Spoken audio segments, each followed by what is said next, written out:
Mes chers frères et sœurs, on continue toujours notre série « Qu'est-ce que l'islam ?» Par la grâce d'Allah Azzawajal, ça fait un bon moment qu'on est sur cette série ensemble et j'implore Allah Tabarak wa Ta'ala d'en faire une série bénie, de la rendre utile pour les musulmans et les non-musulmans. Car les non-musulmans n'ont pas accès à ce qui est dit sur ce mimbar, cet endroit dans la mosquée. Et il est donc important que nous, en tant que musulmans, on leur transmet ces informations afin qu'ils connaissent l'islam par ses sources. Par ses sources. Mes frères et sœurs, aujourd'hui, le sujet de notre khutbah est l'islam et le bon comportement. Et je le sais qu'on a entendu parler du comportement plus d'une fois dans les mosquées. Mais le rappel profite aux croyants. Et on a besoin de ce rappel tout le temps. Pourquoi? Parce qu'un grand nombre de musulmans et de non-musulmans ont des manquements de temps à autre concernant quoi? Le bon comportement. Ça, on est unanime dessus que personne n'est parfait. D'ailleurs, dans notre religion, le prophète, alayhi salatu wassalam, il nous enseignait que tous les fils d'Adam sont des pécheurs. Et que les meilleurs d'entre eux, c'est ceux qui se repentent, ceux qui reviennent vers leur Seigneur, qui reconnaissent leur tort et qui font le nécessaire pour s'améliorer. Donc aujourd'hui, on va parler du bon comportement. Quand on parle de bon comportement, gardez bien en tête une chose, c'est que notre Seigneur, il ne nous a pas laissé comme ça sans règles. Il nous a dicté des règles. Il les a dictées aux prophètes, qui sont les modèles de l'humanité. Les prophètes ont prêché leur peuple. Ils leur ont enseigné ce qu'Allah voulait de nous. Et donc aujourd'hui, on va voir cette qualité qui a été enseignée par les prophètes. Ce comportement qui fait partie de celui des vertueux, des pieux, des bonnes personnes. Cette qualité qui est le bon comportement qui te fait atteindre des hauts degrés au paradis et qui fait que tu gagnes le pardon de tes péchés et beaucoup de récompenses. Mes chers frères, mes chères sœurs, commençons par ce texte de notre prophète sallallahu alayhi wa sallam dans lequel il dit « Crains Dieu où que tu sois ». C'est-à-dire où que tu sois, crains ton Seigneur. Mets entre toi et la colère de ton Seigneur un mur. En deux mots, fais ce qui t'a été ordonné, délaisse ce qui t'a été interdit. Efface la mauvaise action en la faisant suivre d'une bonne et traite les gens de la meilleure manière. Et traite les gens de la meilleure manière. Et notre religion, c'est une religion équilibrée qui accorde le droit à chaque ayant droit. Et d'ailleurs, on en parlera, si Allah nous donne la vie, de l'islam et le juste milieu. On est équilibré, on est dans le juste milieu dans tout, dans notre croyance, dans notre pratique, dans notre comportement, dans tout. Et regardez ici dans ce texte du prophète, alayhi salatu wassalam, crains Dieu où que tu sois. Ici on voit le droit de notre Seigneur. Ok? Puis fais suivre la mauvaise action d'une bonne, celle-ci l'effacera. Ça c'est le droit de ton âme. Et comporte-toi avec les gens de la meilleure des manières, ça c'est le droit des gens. Un texte qui réunit tous les droits. Parmi ce qui montre l'importance du bon comportement, il y a que notre bien-aimé, notre prophète, alayhi salatu wassalam, lorsqu'il était en prière, il invoquait son Seigneur en disant Wahdini li ahsanil akhlaq la yahdi li ahsaniha illa ant wasrif anni sayyi'aha la yasrifu sayyi'aha illa ant. Il disait dans sa prière, c'est notre prophète et on sait que le prophète Muhammad alayhi salatu wassalam, il a été envoyé pour qui? Wa ma arsalnaka illa rahmatan lil alamin. Allah il nous dit dans le Coran, nous ne t'avons envoyé en parlant du prophète que comme miséricorde pour l'humanité.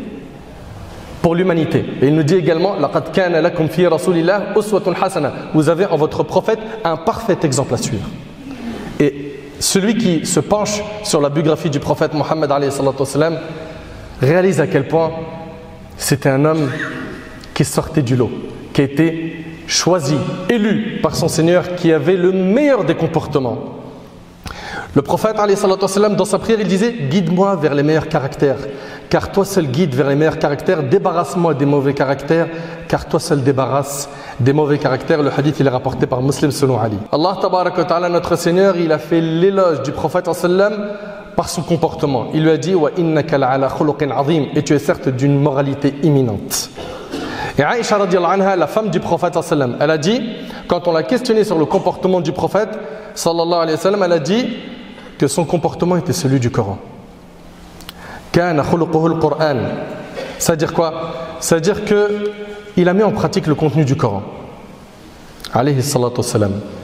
Il a appliqué ses règles, il s'est écarté des interdits, il a exécuté les ordres de notre Seigneur Azza wa Jal. Notre prophète alayhi salatu wassalam n'a jamais été vulgaire et il n'a jamais cherché à l'être. Il y a des gens qui parfois n'ont pas connu la vulgarité dans leur vie, dans leur éducation, mais ils cherchent à être vulgaires pour fondre dans la masse, se faire accepter par leurs amis. Le prophète, alayhi salatu wassalam, il n'a jamais été vulgaire, il n'a jamais cherché à l'être. Méditez s'il vous plaît, c'est notre exemple. Ouvrez bien vos oreilles. Tout ça, ce que je suis en train de dire là, ça nous concerne tous, sans exception. Le prophète, alayhi salatu wassalam, dans le hadith d'Abi Huraira, qui est rapporté par l'imam Malik, il a dit « Certes, je n'ai été envoyé que pour parfaire les nobles comportements. Parmi ses missions, il y avait le fait d'enseigner aux gens les nobles caractères. » Le prophète, alayhi salatu wassalam, il était pudique. Il était plus pudique que la jeune fille vierge dans son gynécée.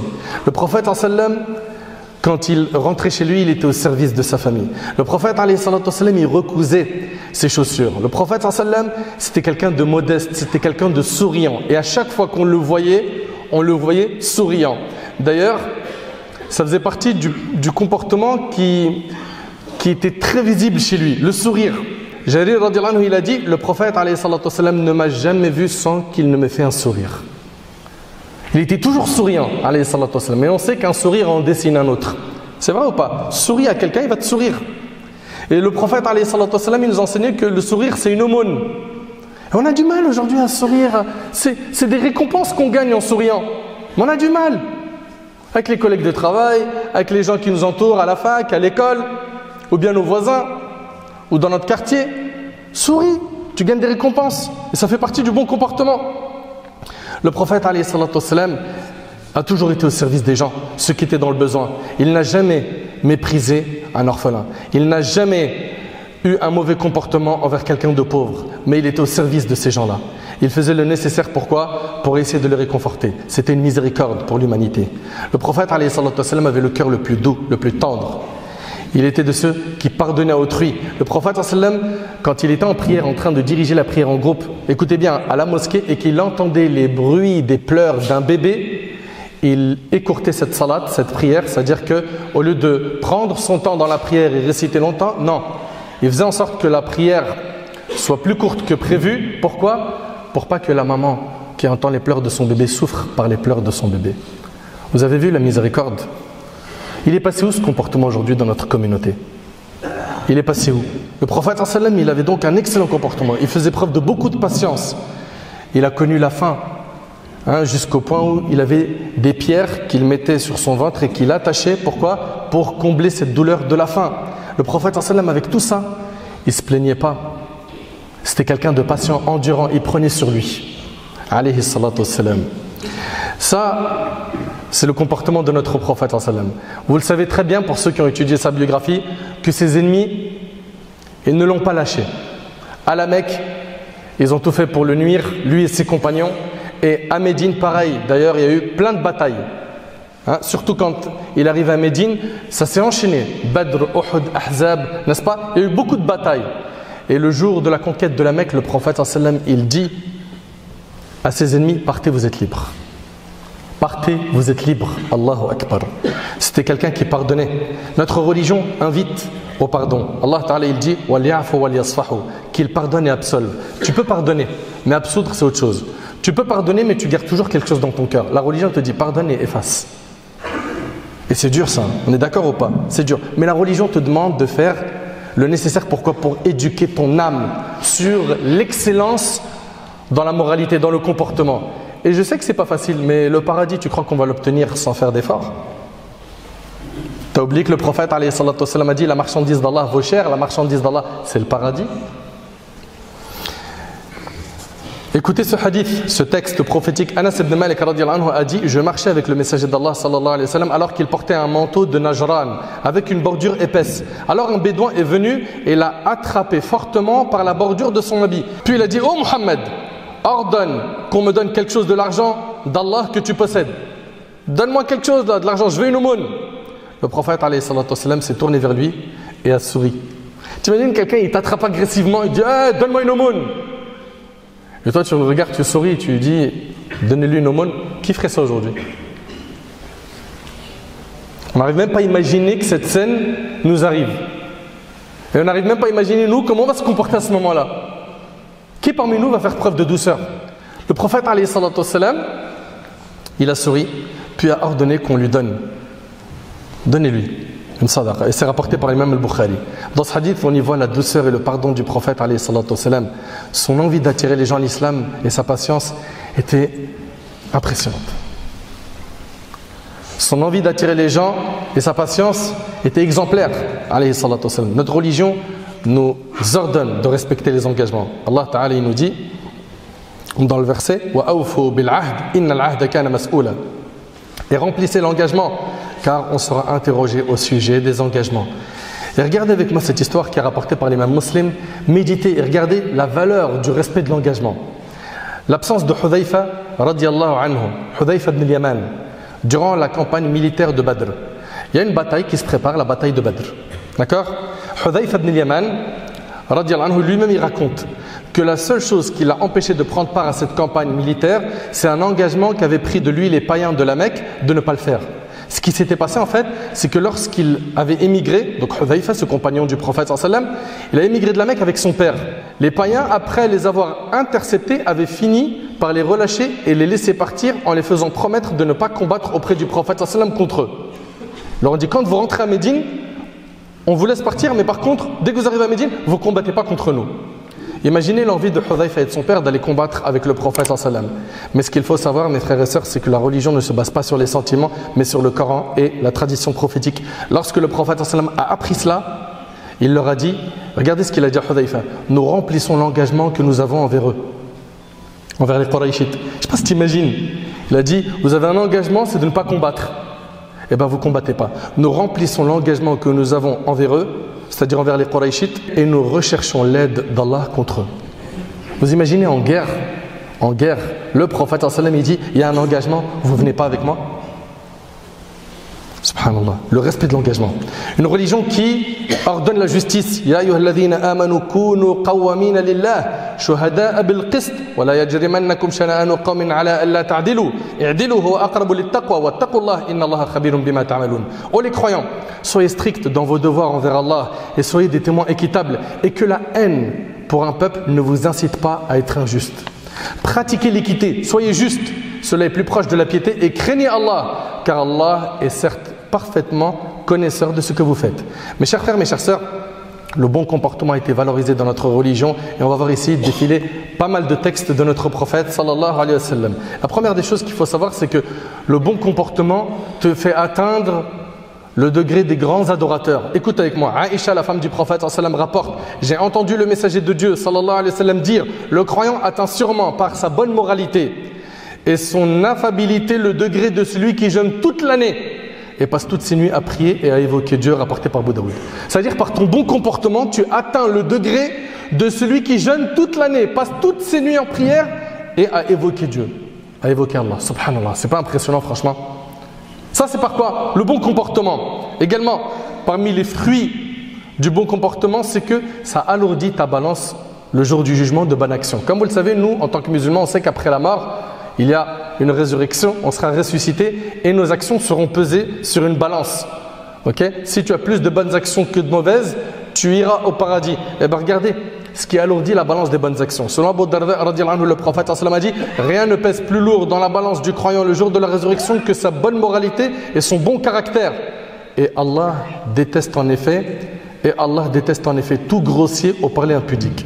Je ne sais pas si tu imagines, Allah il déteste la personne vulgaire.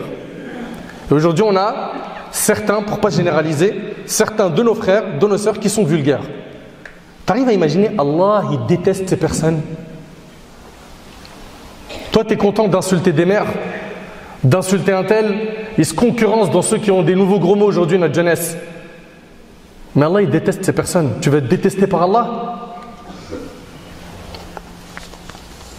Et selon Anas, radiyallahu anhu, le prophète a rencontré Abu Dhar, ce noble compagnon, et il lui a dit, oh Abu Dhar, ne vais-je pas te montrer deux choses qui sont plus légères sur le dos et plus lourdes dans la balance qu'autres qu'elles? C'est-à-dire ici, deux choses qui sont faciles à pratiquer, mais qui sont lourdes dans la balance des bonnes actions du jour du jugement. Abu Dhar lui a dit, certes au messager d'Allah, le prophète a dit, je te recommande le bon comportement. Et le bon comportement, la définition générale du bon comportement et celle qui a été donnée par le prophète, c'est le fait de se comporter avec les gens de la manière que l'on aime qu'ils se comportent avec nous. Voilà. T'aimes qu'on soit doux envers toi, sois doux envers les gens. aimes qu'on soit respectueux envers toi, sois respectueux envers les gens. Il a dit, je te recommande le bon comportement et de rester silencieux longtemps. Ça veut dire quoi? Ça veut dire rester beaucoup silencieux, car le silence permet d'éviter les péchés qui sont commis par la langue. Quand tu parles trop, toute la journée il est en train de parler, qu'est-ce qui se passe? Médisance, calomnie, insulte, moquerie. Et ça y va. Et il dit, alayhi salatu wassalam, donc le bon comportement est de rester silencieux longtemps. Car je jure par celui qui détient mon âme dans sa main, les créatures n'ont pas œuvré par des œuvres comme celle-ci, comme ces actions-là. Et c'est rapporté par Abu Ya'la. Également, le prophète sallallahu alayhi wa sallam a dit, certes, celui à qui il a été donné sa part de douceur, il lui a été donné sa part de bien, de l'ici-bas et de l'au-delà. Et regardez bien, maintenir les liens de parenté et le bon voisinage remplissent les maisons et prolongent la vie, rapporté par Ahmed. Ça veut dire quoi, remplissent les maisons? De bénédiction. Et prolonge la vie, ça veut dire que ta vie elle est bénie. Tu feras beaucoup d'actes d'obéissance. Ta vie elle sera bénie. Et d'après Abu Hurayra radhiyallahu anhu, le prophète sallallahu alayhi wa sallam a dit, celui qui est facile à vivre. Vous connaissez des gens comme ça, ils sont faciles à vivre, ils sont faciles. Et d'autres, ils sont quoi? Ils sont trop durs, leur tempérament il est dur. Celui qui est facile à vivre, calme et doux, Allah l'interdit à l'enfer, rapporté par le Bayhaqi. Le prophète sallallahu alayhi wa sallam il nous dit également que les croyants qui ont la foi la plus complète sont ceux qui ont le meilleur comportement. Et c'est rapporté par Tirmidhi sur Abu Hurayra. Le prophète sallallahu alayhi wa sallam dit également, les serviteurs les plus aimés d'Allah sont les meilleurs en comportement. C'est rapporté par l'imam Ahmad selon Osama ibn Sharik. Et également le prophète sallallahu alayhi wa sallam nous dit, je garantis une maison dans les faubourgs du paradis à celui qui se sera abstenu de toute polémique, même quand il avait raison. C'est-à-dire, tu es en train de débattre avec quelqu'un, tu es dans une polémique, tu as raison. Tu délaisses le débat alors que tu as raison, il t'est promis une maison au paradis. Je garantis une maison, dit le prophète sallallahu alayhi wa sallam, au cœur du paradis à celui qui se sera abstenu du mensonge, même en plaisantant. Et je garantis une maison dans les plus hauts lieux du paradis à celui qui aura été affable et de bonne moralité. Tu occuperas donc une maison au plus haut degré du paradis par le bon comportement. Et c'est rapporté par Abu Daoud. On a demandé au prophète sallallahu alayhi wa sallam quelle est la chose qui fait le plus rentrer les gens au paradis. Il a dit la crainte d'Allah et le bon comportement. La crainte d'Allah et le bon comportement, et c'est rapporté par Tirmidhi. Également, le prophète alayhi salatu wassalam a dit, ceux d'entre vous que j'aime le plus, t'aimerais pas être aimé par le prophète sallallahu alayhi wa sallam, ceux d'entre vous que j'aime le plus et qui seront le plus près de moi le jour de la résurrection sont ceux d'entre vous qui jouissent de la meilleure moralité, ceux qui ont le meilleur comportement, et c'est rapporté par Tirmidhi. Et quand tu regardes les textes de la religion, quand on regarde les actes qu'Allah subhanahu wa ta'ala il a rendus obligatoires pour nous, regardons les piliers de l'islam, tu verras que dans nos adorations, il y a toujours une finalité, c'est d'avoir un bon comportement. Regarde, Allah tabaraka wa ta'ala dit Inna salata tanha 'anil fahsha'i wal munkar. La prière préserve de la turpitude et du blâmable. Plus tu vas prier, plus tu vas te préserver de tomber dans le mal, car la prière c'est un remède contre les péchés. Le jeûne du Ramadan, Ya ayyuhalladhina amanu kutiba alaykumus siyam kama kutiba ala alladhina min qablikum la'allakum tattaqun. Notre Seigneur il nous dit, ô les croyants, on vous a prescrit le jeûne comme on l'a prescrit à ceux d'avant vous, ainsi vous atteindrez la piété. La piété. Donc le jeûne il a pour objectif de te rendre meilleur dans le comportement. Dans le hadith rapporté par Bukhari et Muslim, le prophète sallam il a dit, vous connaissez ce hadith, hein, que le jeûneur, si quelqu'un le provoque au combat, il l'insulte, qu'est-ce qu'il dit? Il dit je jeûne. Je jeûne. Donc on voit que le jeûne éduque, la prière éduque. Le hajj, regardez le hajj, le pèlerinage. Al-hajj ashhurun ma'lumat, faman farada fihinna al-hajj fala rafatha wala fusuqa wala jidala fil hajj. Le pèlerinage a lieu dans des mois connus. Si l'on se décide de l'accomplir, alors point de rapport sexuel, point de perversité, point de dispute pendant le pèlerinage. Pour les aumônes, khudh min amwalihim sadaqatan tutahhiruhum wa tuzakkihim biha al-aya. Prélève de leurs biens une aumône par laquelle tu les purifies et les bénis. On voit donc que nos adorations invitent à quoi? À bien se comporter. Ibn al-Qayyim rahimahullah, il a dit le comportement est la religion entière. Quiconque t'a surpassé dans le comportement, il t'a surpassé dans la religion. À nous donc de faire le nécessaire. Pourquoi? Pour corriger notre comportement. Beaucoup de personnes se trompent en croyant que la piété consiste uniquement à acquitter le droit d'Allah et qu'elle ne comprend pas le bon comportement à l'égard des gens. Suite à cette mauvaise compréhension, tu peux trouver certains musulmans multiplier les actes d'adoration, les prières de nuit, ainsi que les jeûnes surrogatoires, tout en négligeant ou en ne respectant absolument pas les droits des autres. Beaucoup de nos frères et nos sœurs minimisent l'importance du bon comportement alors que notre religion n'a cessé de recommander le bon caractère. Sortons de notre insouciance, combattons notre âme Et multiplions les efforts afin d'améliorer notre comportement envers notre Créateur, envers notre épouse, nos frères, nos sœurs, les plus âgés que nous. Dans les transports en commun, ça doit être des réflexes. Ça doit être des réflexes. Une personne âgée, elle est debout, toi tu es assis. Lève-toi, laisse ta place. Et le prophète alayhi salatu wassalam a dit, toute bonne action est une aumône. C'est une bonne action ou pas ce que tu viens de faire? C'est une aumône. Tu as tenu la porte à quelqu'un, c'est une bonne action ou pas? C'est une aumône. Tu as aidé un de tes voisins à porter ses courses, c'était trop lourd, c'est une bonne action ou pas? C'est des aumônes. Notre religion insiste sur le bon comportement envers les musulmans, envers les savants, envers les non-musulmans. Et nous, nos concitoyens, ils ne lisent pas tous ces textes. Ils nous lisent nous. Les non-musulmans qui nous entourent, ils ne lisent pas le Coran et la Sunna. Ils nous lisent nous. Qu'est-ce qu'on leur a montré de notre comportement? Ce qui a été dit aujourd'hui ou l'inverse? Si c'est l'inverse ou si ce n'est pas encore ça, à nous de faire le nécessaire. À nous de nous corriger pour Allah. Et ça, c'est un point super important. Quand on parle de bon comportement et de toutes ces qualités à avoir, on ne le fait pas pour plaire aux gens, on le fait pour plaire à notre Seigneur.